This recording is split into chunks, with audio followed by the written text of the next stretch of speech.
పెద్దగా ఉంటుంది కాబట్టి గడ్డి మందు కొడితే మంచిగా ఈ గడ్డి అంతా ఎండిపోతుంది, మనకు కూడా ఏదున్నా కనబడుతుంది. ఒడ్డు పెద్దగా కొంచెం గడ్డి ఏదో అందుకొని పోతాం, ఆ మరుగులో మనకు ఏది కనబడదు కాబట్టి ఈ పెద్దొడ్లు మాత్రం మంచిగా గడ్డి మందు మంచిగా కొట్టుకుంటే ఇంటి పక్క బట్టి అది చదివితే మనకు సాపుగా కనబడుతుంది ఒడ్డు. ఇక మనం పోవటానికైనా వచ్చటానికైనా మంచిగా నీట్గా ఉంటుంది.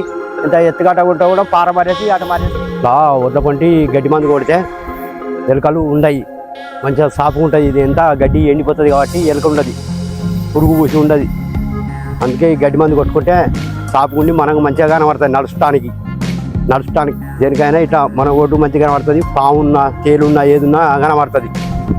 ఇట్లా కొట్టకపోతే ఎలుక కూడా జమ అవుతుంది బాగా. మరుగున్న కాడ ఇట్లా మరుగున్న కాడ మంచిగా కొట్టాలి. మరుగున్న కాడ ఇది గాలి తగులుతుంది, గడ్డి ఎండిపోతుంది కాబట్టి దానికి ఇక్కడ మరుగు ఉండదు, ఎలుక ఉండదు. ఇక్కడ ఎలుక అనేది కనబడదు. పాము అయినా ఏదైనా మనకు నడుచడానికి మంచిగా ఉంటుంది. ఎప్పుడైనా కొట్టుకోవాలి ఇట్లా బిల్కు పెద్దగా ఉన్న కాడ. చిన్న ఒడ్లకు కొట్టకుండా నడుస్తుంది. పెద్ద